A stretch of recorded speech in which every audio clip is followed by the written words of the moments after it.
All right. Hi, folks. Thanks for joining us today for this month's Go Greener Academy webinar series. This is hosted by the National Energy Improvement Fund and our special guest, Jacob Goldman from Energy Tax Savers. We here at the National Energy Improvement Fund look forward to bringing valuable and relevant information to all of our NEIF approved contractors each month. And our goal is to help you close more deals. So if you're new to NEIF, the National Energy Improvement Fund is a mission-based lender that's focused on energy efficiency, sustainability, and home resilience upgrades. And we work with our contractor partners to provide simple, low monthly payment options to their customers so that everyone has the ability to go greener affordably. So if I haven't met you before, folks, my name is Chris Schielke. I'm the National Director of Business Development for the Commercial Division here at NEIF. And as I alluded to before, today we're going to hear from Jacob Goldman, who's the Vice President at Energy Tax Savers. Jacob's going to discuss the implications of the IRA, or Inflation Reduction Act, on the energy industry. And we're going to identify how contractors will be able to leverage the benefits of the IRA, investment tax credits, and 179D to help you close more deals. So now I'd like to introduce Jacob, and folks, as we go through this webinar today, please feel free to write your questions in the Q&A box, and we'll pause as they come in so that we can answer them right on time. So without further ado, Jacob, the floor is yours. Thank you, Chris. As Chris mentioned, we're going to talk about the Inflation Reduction Act, but in particular, we're going to talk about Section 48, sometimes called the ITC, the investment tax credit, sometimes called alternative energy credits. You can use those names interchangeably, but at the end of the day, it's IRS Section 48. IRS Section 48 mostly sunsets, and you'll see which aspects don't sunset, but mostly sunsets for projects that start in 2025. And many of the incentives in Section 48 get replaced with Section 48E, which then starts up in 2025. We're going to talk about another incentive called 179D that's been around for quite some time. And there's been significant changes created by the Inflation Reduction Act. And lastly, we're going to talk about prevailing wage and apprenticeship. That's important because it affects both Section 48 and Section 179D, and you'll see how that effect occurs.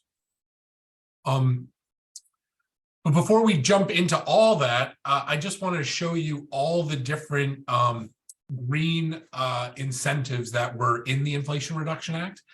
And the ones in green are going to be the ones that I talk about. The ones in white are things that I'm not going to be talking about. So, there's a number of residential, this 25C and 25D incentives. We're not talking about these single family home, co-op, condo, residential incentives. We're more on the commercial side that we're going to be speaking to. I'm not going to be talking about, for example, second generation biofuel incentives. I'm not going to be talking about EV charging station incentives. So there's a number of other incentives. It's probably pretty difficult to read every single one of these. If you want a copy of these slides, don't hesitate to shoot me an email. My email is on every slide. Just shoot me an email and we'd be glad to send you a copy of the slides. Hey, and Jacob, I just wanted to mention, obviously, there's a lot of stuff here to cover. And you just alluded to, we're going to cover a portion of that today. But if any of the contractors that are on the call might be interested in those other measures and those other alternative tax energy credits, they can reach out to you right through your email and get some more information on that at a separate time, correct? For some of them, we actually try not to be an expert on some because like the residential ones, we don't want, a million different individual residences, people that own a home to give us a call. Our phone lines would be off the hook, I think. So we do avoid some of them, but we do have a little bit of knowledge that we could, give out for sure. Okay. Good to know. So here's all the credits, all the eligible types of equipment that are eligible for the ITC, that investment tax credit, or Section 48. A lot of these you probably heard of. Solar has had a credit for a long time. Ground source heat pump has a credit for a long time. CHP has had a credit for a long time. Solar tax credits used to be 30%. And then they started dropping 28% down to 26%. The law actually drops the what they call the base credit down to 6%. So in not every case do you get what you used to have with the solar credit. So solar credit used to be 30, now the base credit is 6%. Ground source heat pump used to be 10%, now the base credit is 6%. CHP used to be 10%, now the base credit is 6%. Thermal storage, for example, thermal storage never had a credit, so it's going up. It goes from 0% to 6%, so it's an improvement. But what they did is they created a whole bunch of bonuses. And based on whether you qualify for those bonuses or not, for example, solar you can get all the way up to 70%. So where you used to be able to get 30, now you can get 70. We've seen a lot of ground source projects where they're qualifying for 40 or 50%. So where the credit used to be 10%, now you're 4 times that amount. Imagine how much more ground source you can sell if you have an incentive that's 4 times as big as it used to be, or 5 times as big as it used to be. CHP is in the same boat. It used to be 10%. Imagine how much more CHP you could sell now that you could potentially get 30, 40, 50% for those credits. Thermal storage is probably the most interesting one. There was no credit. So you could get a 30, 40, 50% credit for thermal storage. Imagine how much more thermal storage they're going to install when you can get a half off sale on thermal storage. But before I get into that, I'm going to have kind of my Oprah Winfrey moment. And Chris, you saw this yesterday, so I really want you to get really excited like they do in the Oprah audience. In the old days, the only people that could get credit were taxpayers, and you actually had to owe taxes. So here's my Oprah Winfrey credit. You get a credit, you get a credit, you get a credit. Not-for-profits now get a credit. State and local governments now get a credit. If you're a REIT, you can transfer your credit. So there's all these ways for all these other parties to get credits. And I know Chris is just, jumping out of his seat now that he gets all these extra credits. But the way that not-for-profits get a credit, it's because of this section 6417. So a not-for-profit that does one of these projects, any one of these types of projects, gets the same credits that a taxpayer would get. So not-for-profits are going to get that same credit. You're going to think, well, not-for-profits don't pay any taxes. How are they going to get a credit? Well, they're going to get a direct payment. The IRS or Treasury is going to write a check, and they're going to send a direct payment to that not-for-profit. The same is true for state and local governments. The IRS is going to sign over a check in the amount of these credits just for putting those systems in. Now, this is not available for federal projects. So it's state and local, it's not for profits, but not available for federal. They didn't want to move around cash in the federal government, like Treasury is going to pay a military base, for example. So that's not going to happen. This is just for not-for-profit state and local governments. They're going to directly be able to get these credits for projects placed in service in 2023. We had a school district. They did a project on their middle school. That project was a solar project. It got the interconnection agreement January 15th. On January 15th of 2023, it got the interconnection agreement. They justified this project well before any of these tax incentives existed, and they're going to get a check for $600,000 because they did a solar project on their building that interconnected on January 15th. So if you have existing projects for not-for-profits or government buildings that are completing this year that are in one of these categories, any one of these categories, well, then that project can still get these same payments for being placed in service in 2023. There are some haircuts. So there's a haircut as it relates to projects that start after 2024. You might need to do a 10% haircut if you're not a small project, or you're not doing domestic content. So you might have to reduce your credit. So let's say you qualify for a 40% credit, you'd have to take 4% off of that and make it a 36% credit. There's another haircut, up to a 15% haircut if you're using tax-exempt bonds to pay for it, your incentive. So there are some haircuts, but you're still getting these are entities, not-for-profits always had to do, PPAs and tax equity partnerships in order for somebody to get some benefit from these incentives. They can still do that, but now they have this other option to get a direct payment. State and local government, school districts used to do a lot of PPAs. They can still do the PPAs, but they now have this other way to get direct payments from Treasury. So as my Oprah moment, not-for-profit, state, federal, get the tax incentive.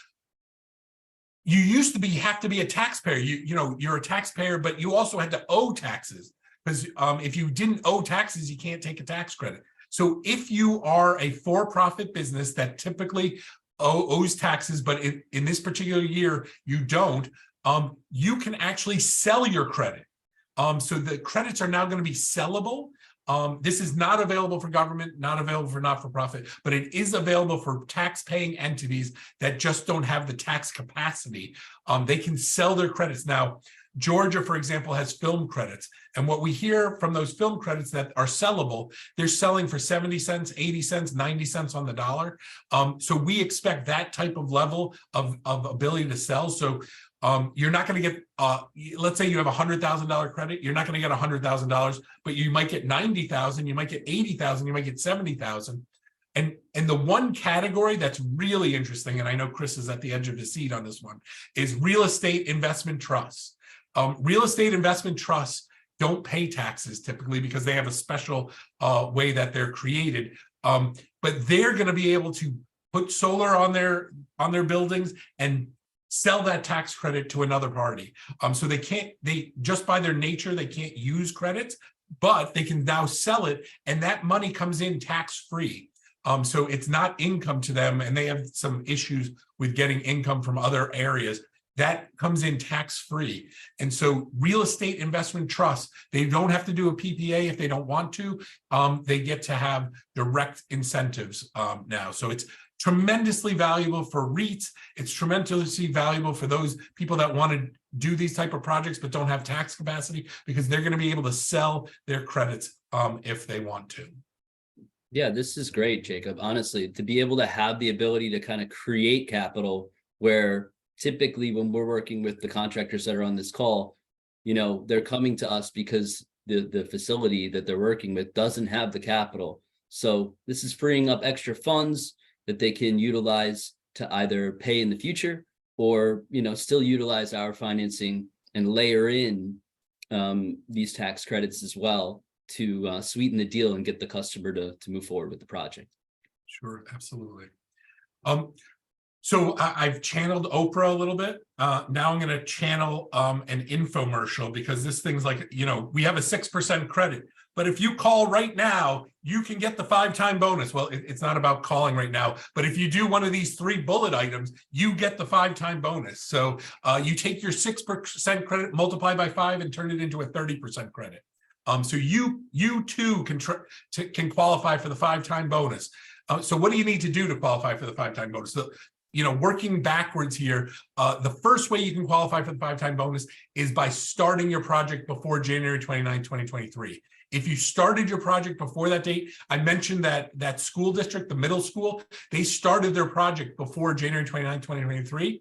So when they placed it in service in 2023, they automatically qualified for the 5-time bonus just by starting their project before January 29, 2023.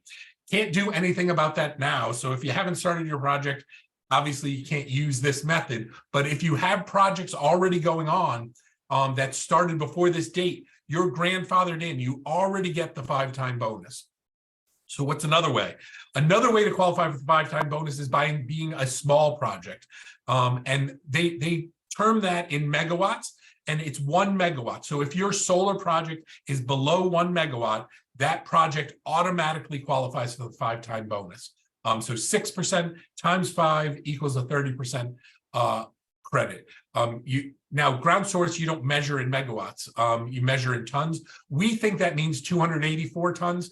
There's some industry groups that are lobbying IRS to make that 445 tons. We'll see. Hopefully they win that. But what I can tell you definitively is, as long as your ground source is below 284, we think you qualify for the 5-time bonus as well. Now, what happens if you haven't started your project before January 29th and your project's bigger than a megawatt? Then the only way you get the 5-time bonus is by meeting the prevailing wage and apprenticeship requirement. Now, IRS has come out with a notice, IRS notice 2022-61, and that notice is a beginning of explaining how to meet prevailing wage and apprenticeship. We got information from the Treasury Secretary, the Assistant Treasury Secretary, the Assistant Secretary for Treasury on tax policy. She gave a press release, and that press release said that coming soon, maybe in the next 6 to 8 weeks, we're going to get more information on prevailing wage and apprenticeship. And if you want copies of these slides, don't hesitate to shoot me an email. I do put references like this IRS notice thing all throughout. So you want to know, if you want to see the actual documents on it. So what are the 3 ways? Start the project before January 29th, 2023. So can't do anything about it now, but maybe you already did. Have a small project under a megawatt or under 284 tons. Then you get the 5-time bonus. Or meet the prevailing wage and apprenticeship requirement. So if you're a big project, you need to meet the prevailing wage or apprenticeship. We're going to talk about that. As I mentioned before, at near the end of the presentation, we're going to talk about prevailing wage and apprenticeship.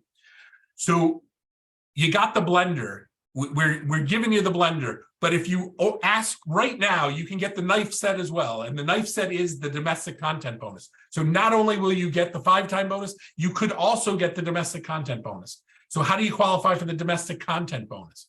Well, first, the cost of steel and iron, 100% of it has to be made in the USA.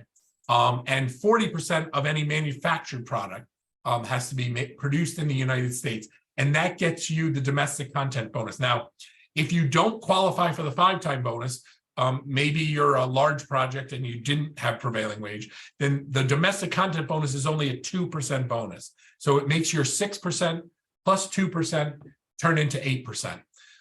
But if you meet the 5-time bonus, bam, 5 times 8, 40%. So you're up to 40% on if you can do a project with 100% cost of steel and iron produced in the US and 40% of the manufactured product produced in the US. So very valuable. Now we're up to 40%.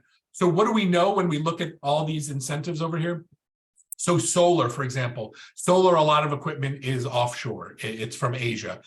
So there are some manufacturers here in the United States, but more than likely, the majority of solar is not going to get the domestic content.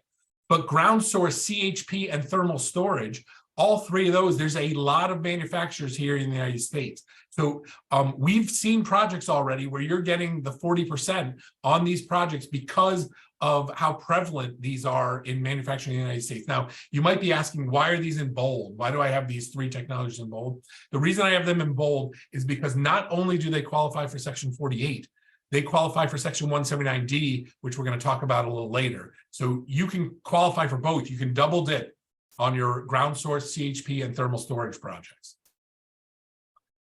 Here we go. I got you the Ginsu knives. I got you the blender. Now we're gonna do that little sponge that cleans everything. You get all that in this package, and that's the energy community bonus. So now we have another bonus. It's a 2% bonus once again. But if you meet the 5-time bonus, it turns into a 10% bonus. Could bring you your 30% to 40 if you don't meet domestic, or if you meet domestic content, it brings 40 up to 50. We've seen some projects already at the 50% level for ground source heat pump. Imagine how easy it is to sell ground source when you can get a half off sale on it. You can get a half off sale on your ground source heat pump project because you just happen to meet the domestic content bonus.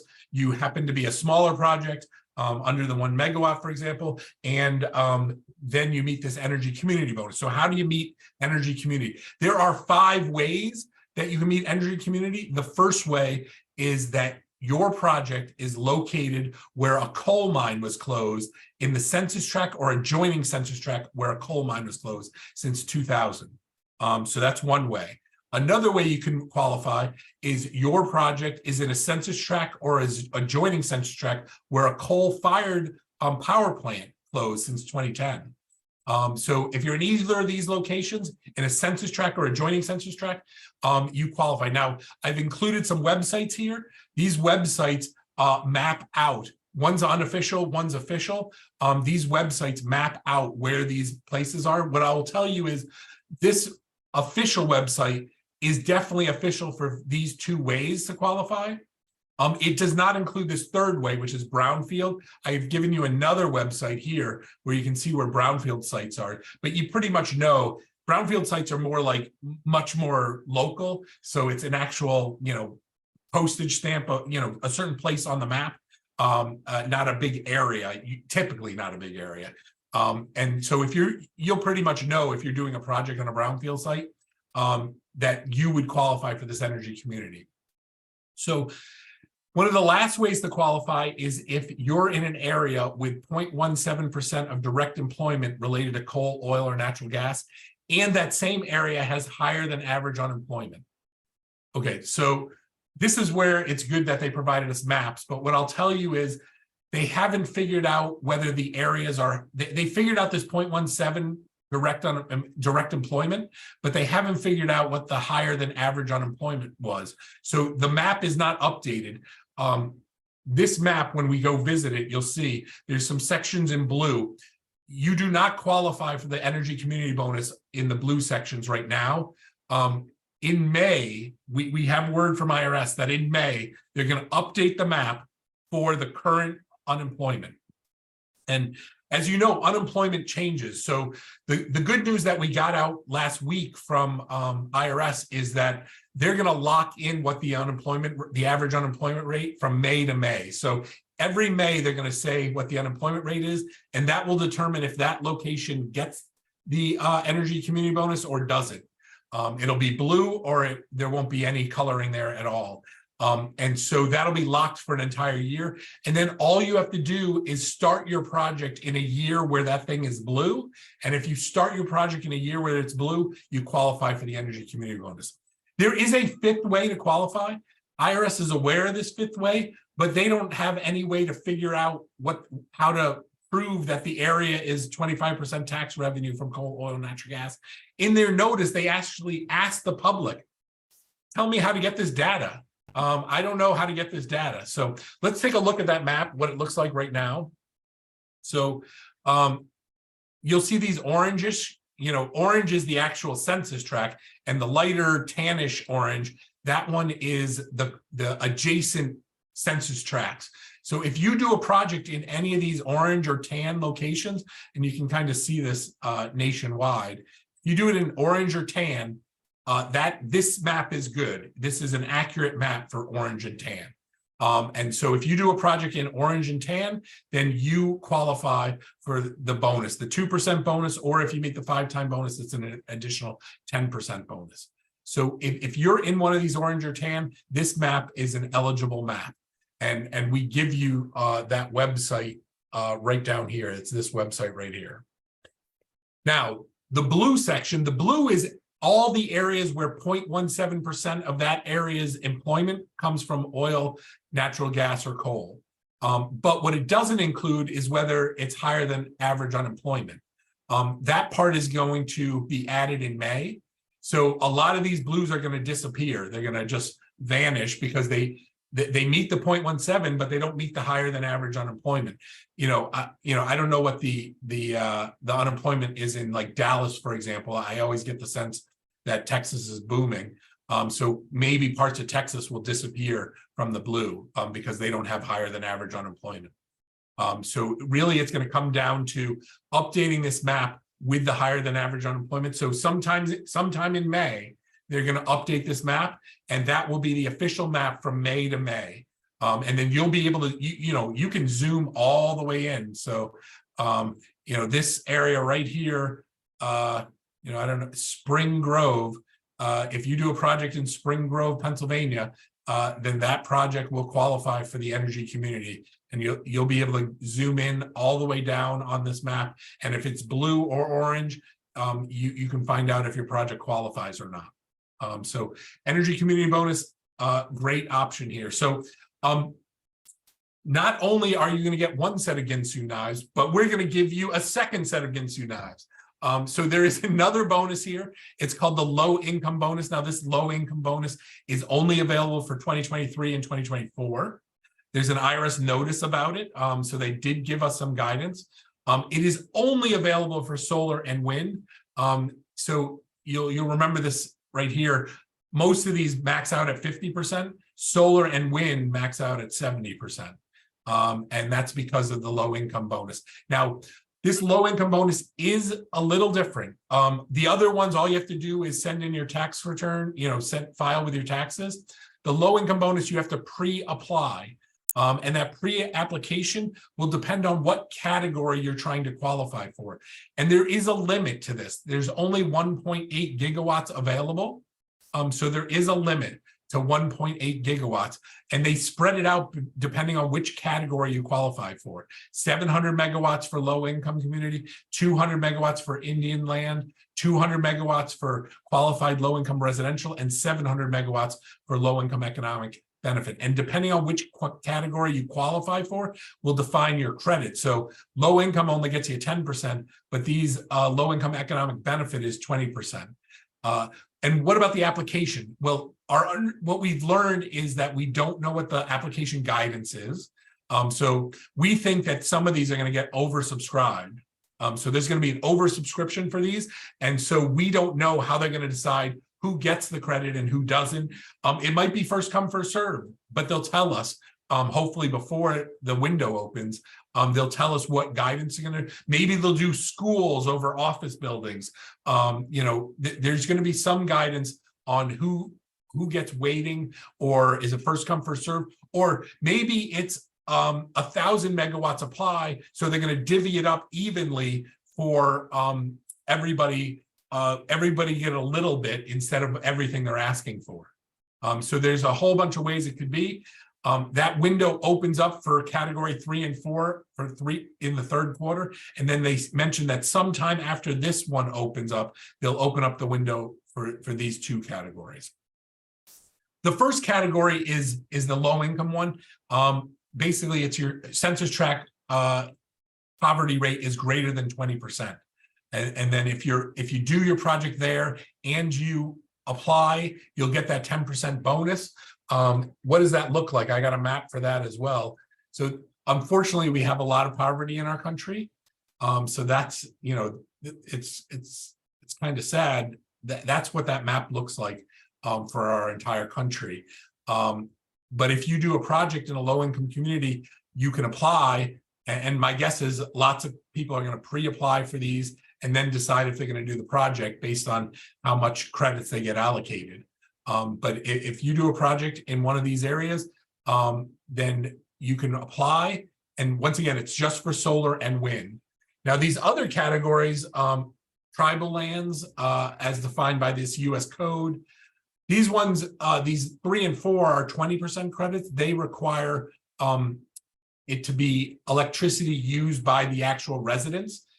So the way this one's defined is that you're in covered housing or ag department housing or tribal designated housing.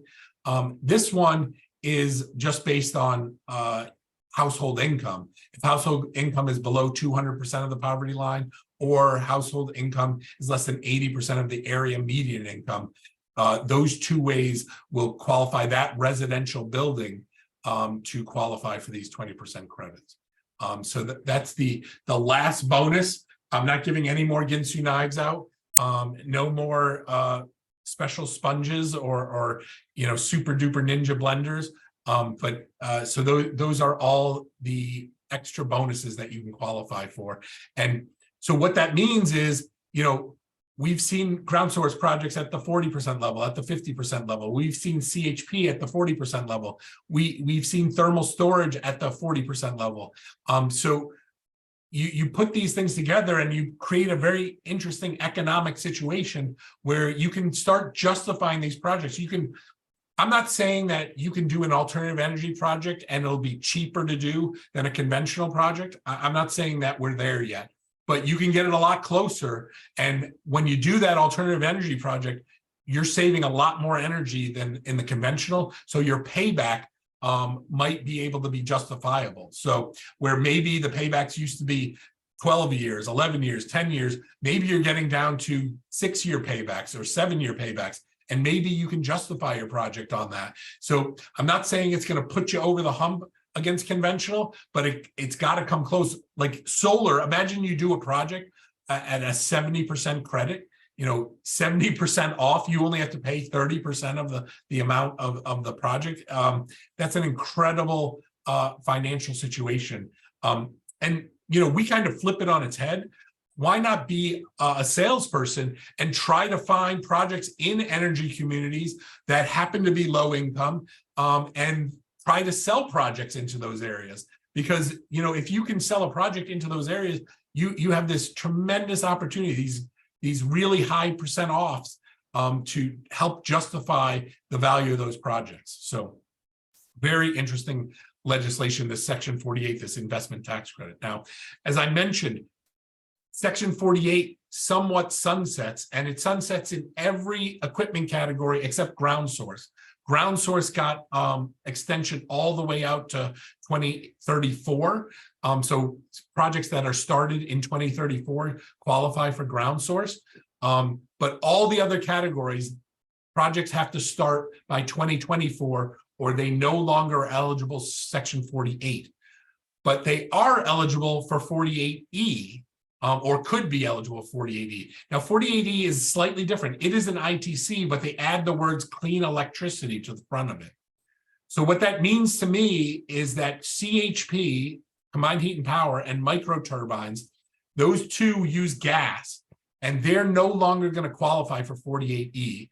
So if you're doing CHP or microturbines, you're going to want to do those projects before 2025. You're going to want to start those projects before 2025 because we think that they will no longer be eligible for a tax credit.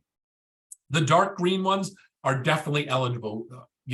Thermal storage doesn't produce electricity, but the law for 48E directly says that these battery power and thermal storage are definitely in. This geothermal is not ground source. Ground source ends for 48E, but 48 stays alive for it until start of construction before 1/1/2035. But this geothermal is using like a geyser to create electricity. Creating electricity from Old Faithful, for example. Think of that. The light greens, I'm not sure. We have no guidance on 48E. My guess is they're going to wait because this thing doesn't start till 2025. But I'm not sure fuel cells and waste energy recovery qualify for 48E, but they might. So I didn't make them red. The ones that are yellow, they don't produce electricity at all. So we don't know how they're going to handle microgrid controllers, interconnection property, electrochromic glass. We don't know how they're going to treat those. So I put those in yellow. I can't guarantee that those are going to be eligible for 48E. They're eligible for 48. So if you're doing those type of projects, I would definitely do them in 23 or 24. But it is possible they'll be included in 48E, but we just don't know yet. So that's the story on 48E.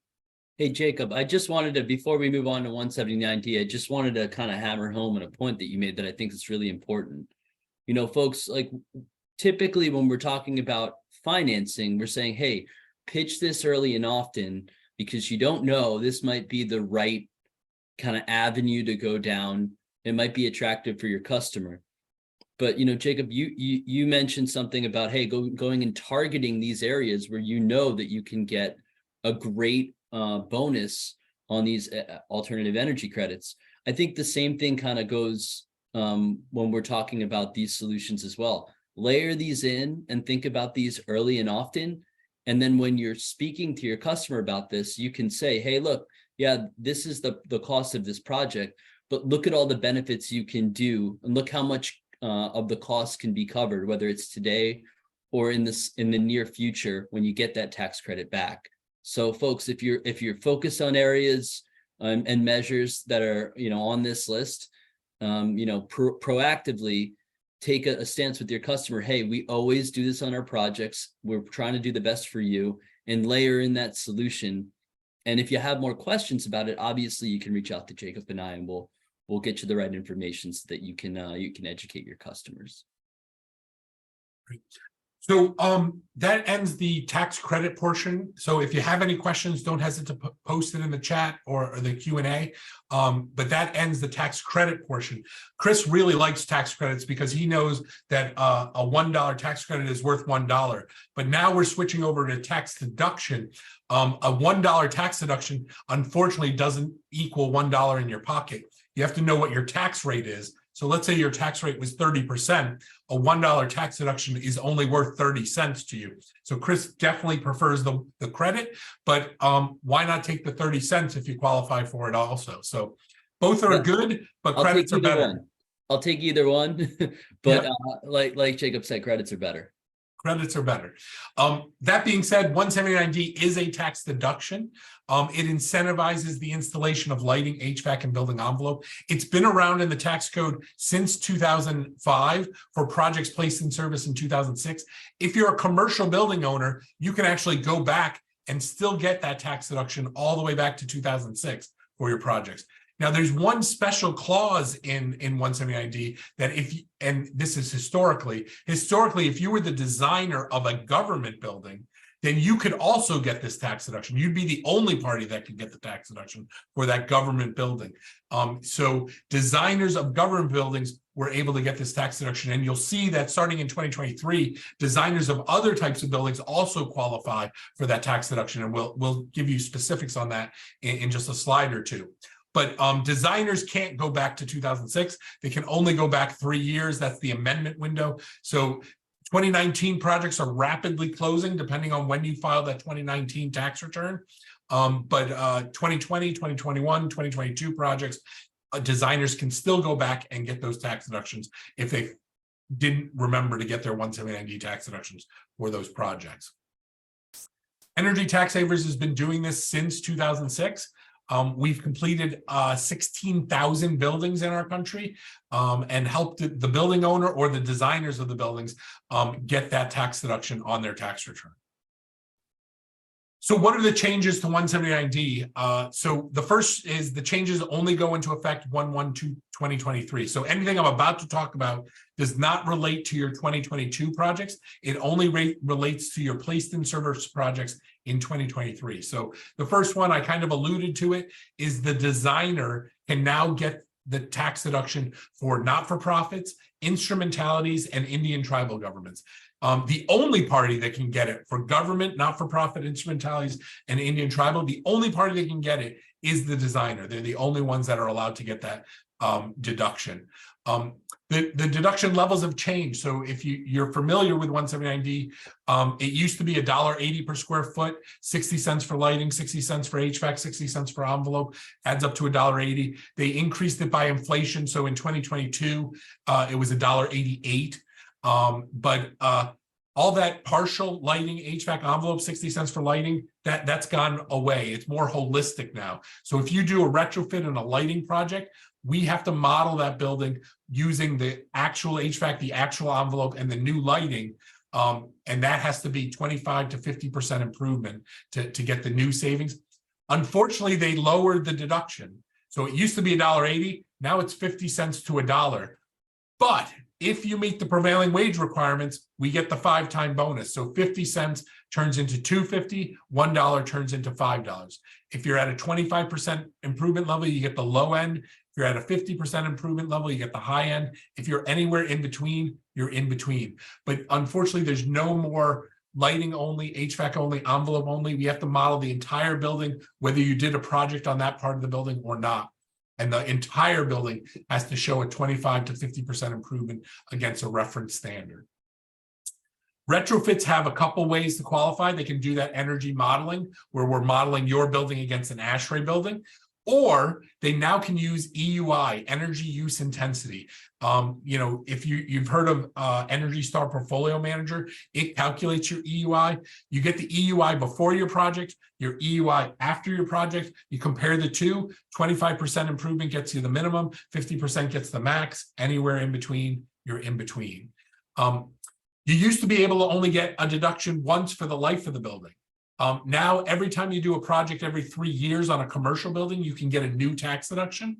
And for government and tax exempt buildings, every 4 years, the designer can get a new tax deduction. But you do need a project. So if you do a project today, you can get a tax deduction up to $5 if you meet prevailing wage and apprenticeship. Then if you do another project 4 years from now, you can get another tax deduction on the same building. That wasn't the case before 2023. Just simple math, if you had a 100,000 square foot building, you'd have a $500,000 max deduction, $250,000 minimum deduction if you meet prevailing wage and apprenticeship. We have some clients that have not paid any income taxes whatsoever since 2006. And the reason for that is all they do is design K through 12 schools, and all they do is design ground source heat pump in K through 12 schools. And those projects have wiped out their tax liability. The designer of government buildings and now the designers of not-for-profits, they and Indian tribal, they do not have to pay taxes anymore if they're designing energy efficiently and beating ASHRAE 2007. They can wipe out their tax liability simply by designing energy efficiently. Wow. So I guess my question would then be, we're dealing with a bunch of contractors on this call today. Would they qualify as a designer if they're doing a retrofit project? Yeah, so you have to be an entity that's selecting the technical specifications of the project. So clearly architects and engineers are definitely, if you're stamping something, IRS is very respectful of the stamp. So to the extent that you're a contractor that has architect and engineers on staff, you would definitely be eligible if they're stamping drawings for you.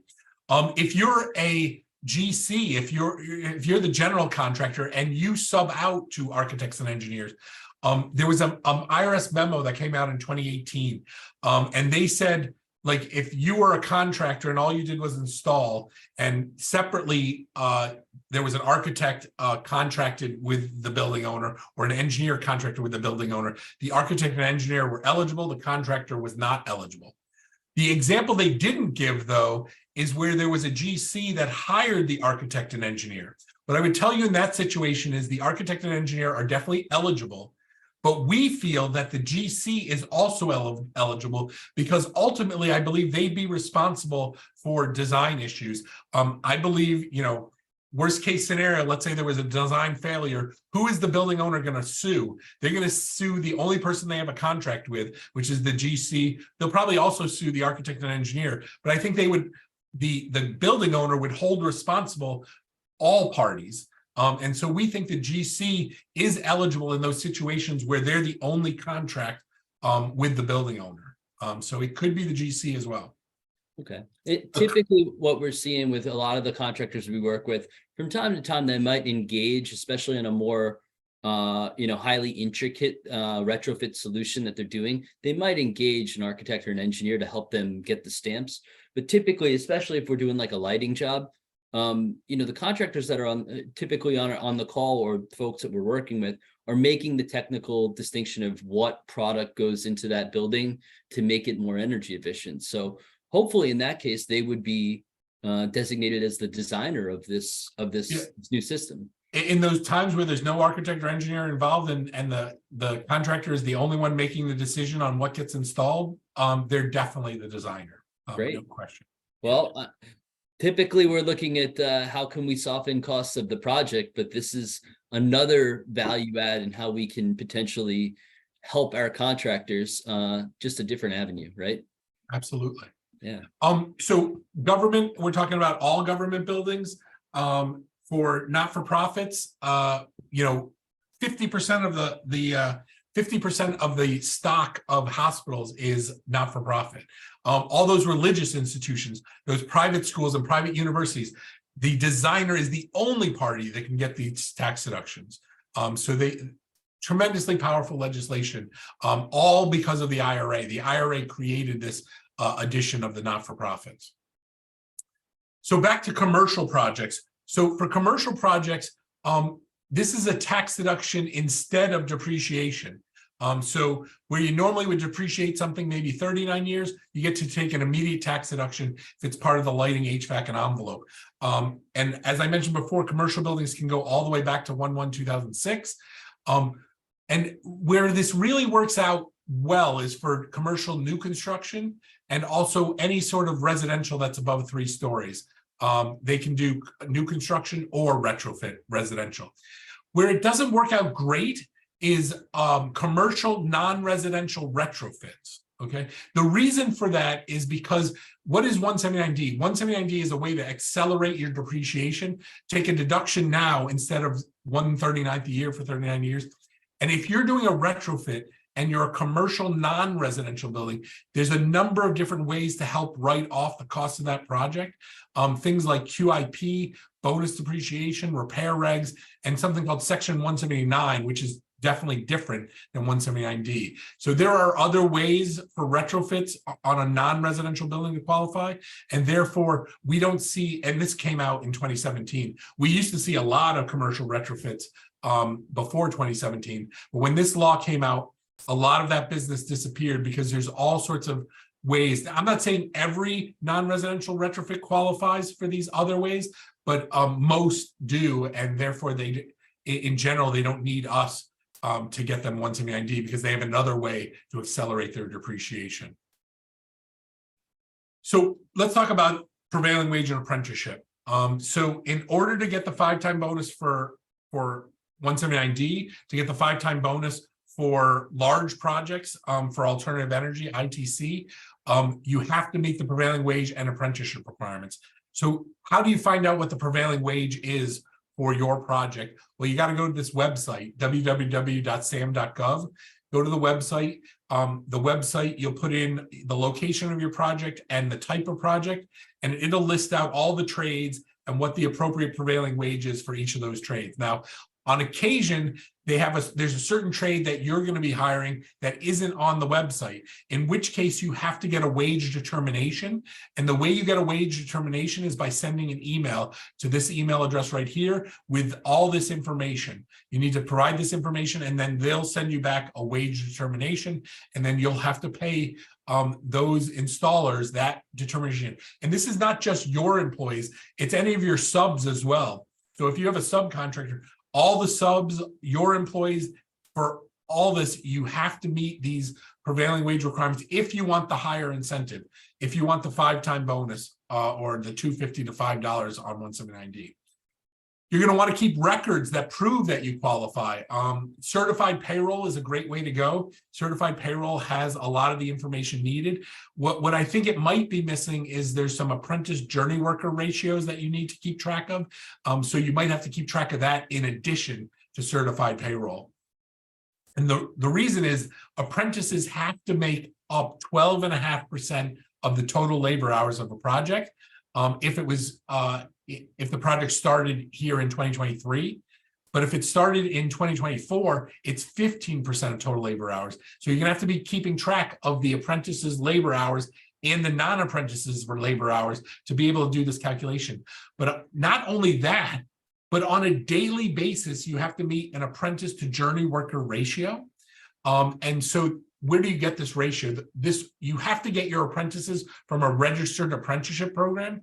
The registered apprenticeship program will tell you what the appropriate apprentice to journey worker ratio is, and you'll have to meet that on a daily basis, which means your certified payroll or the way you're keeping track of things needs to keep track on a daily basis what apprentices and what journey workers are on the site and for how many hours, because you're gonna have to meet this apprentice to journey worker ratio. And then you're going to also have to meet this 15% of total labor hour number. You're going to have to meet both of those, and you're going to have to prove it. You're going to have records that allow you to prove that. Now, as I mentioned, you have to get your apprentices from a registered apprenticeship program. What happens if they don't have an apprentice for you? Well, as long as you make a good faith effort, which they haven't really defined very well as of yet, we think they're going to have some more definitions in 6 to 8 weeks. You need to get them from a registered apprenticeship program, and you have to give a good faith effort. And we don't know if that means a good faith effort at the beginning of the project or you have to do it monthly, or you have to do it weekly, or you have to do it daily. I don't know how much of an effort you have to make. They haven't really defined that. But you're going to have to make a good faith effort to get a registered apprentice from a registered apprenticeship program. Back to the 179D. There's a couple ways to qualify. There's the whole building energy simulation modeling, where you need to model your building versus an ASHRAE building. The ASHRAE that we have is ASHRAE 2007. We have that ASHRAE all the way out to 2016, at the end of 2016. In 2017, it goes to ASHRAE 2019. So here we are in 2023.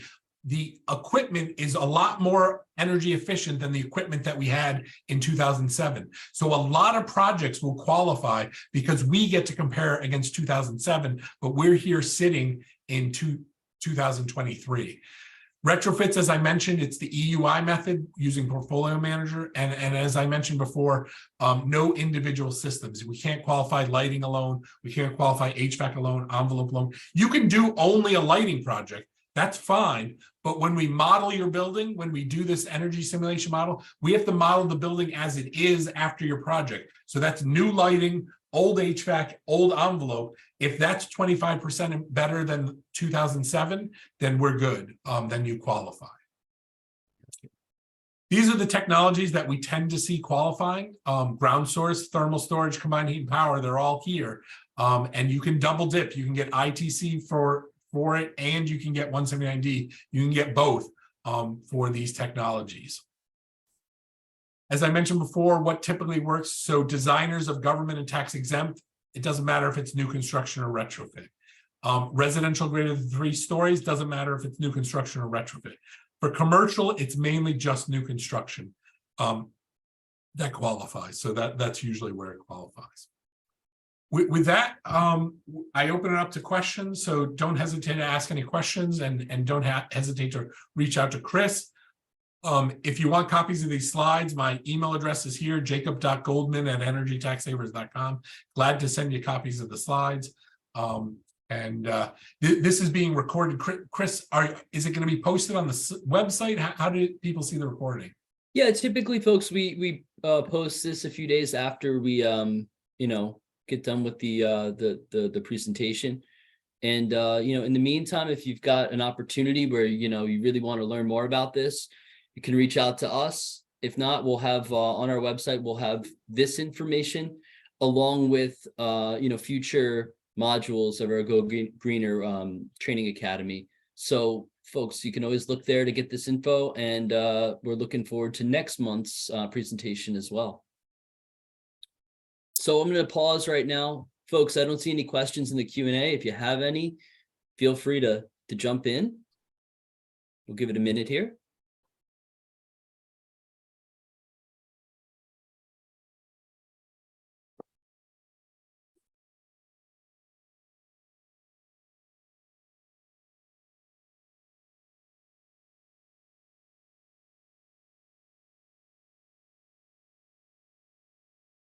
Well, Jacob, I don't see any popping up. I guess everybody understood every detail of all that stuff.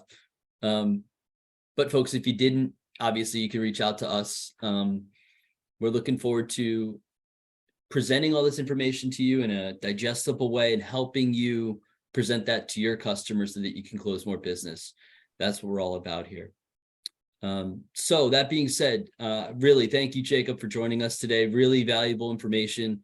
Can't wait to layer that into what we're doing and bring more solutions to our customers and their end users.